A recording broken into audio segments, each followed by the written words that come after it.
Mula noon hanggang ngayon, kasama na natin sa araw-araw na biyahe ng buhay ang mga jeep na bumabaybay sa katirikan man ng araw o tag-ulan.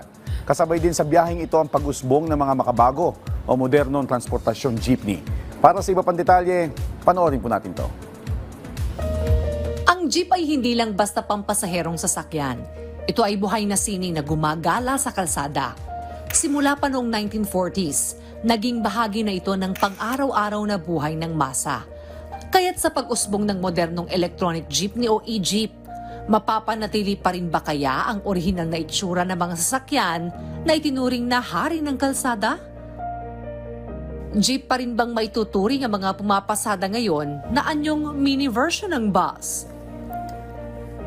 Para sa isang jeepney manufacturer na kamakailan ay ginawaran ng Department of Transportation o DOTR ng Certificate of Compliance o COC para sa kanilang modern public utility vehicles, mahalaga na mapanatili ang iconic look ng jeepney habang isinasama ang makabagong teknolohiya.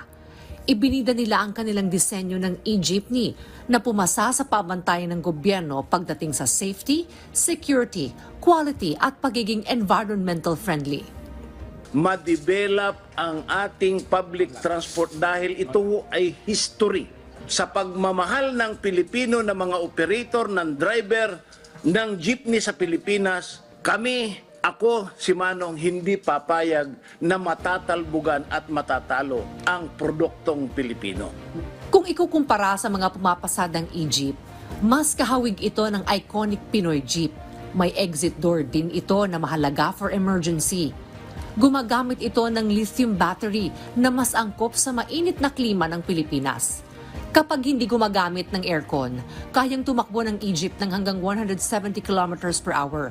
Pero kapag naka-max settings ang aircon, nasa 100 kilometers per hour ang range nito.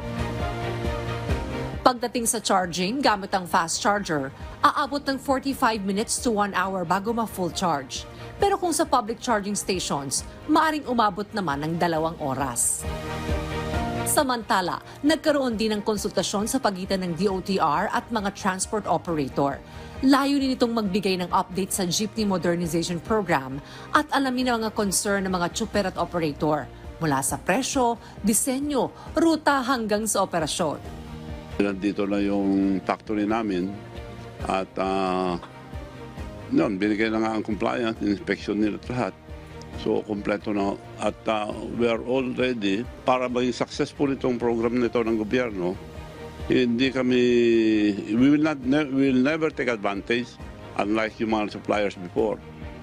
Ang pagpapanatili ng disenyo ng original na jeepney ay hindi lang for aesthetics. Ito ay paggalang sa kasaysayan, sa mga tsuper at sa mga pasaherong araw-araw na umaasa rito. Sa kabila ng modernisasyon, hangad nila na manatili ang diwa ng Pinoy Jeep bilang simbolo ng bayan.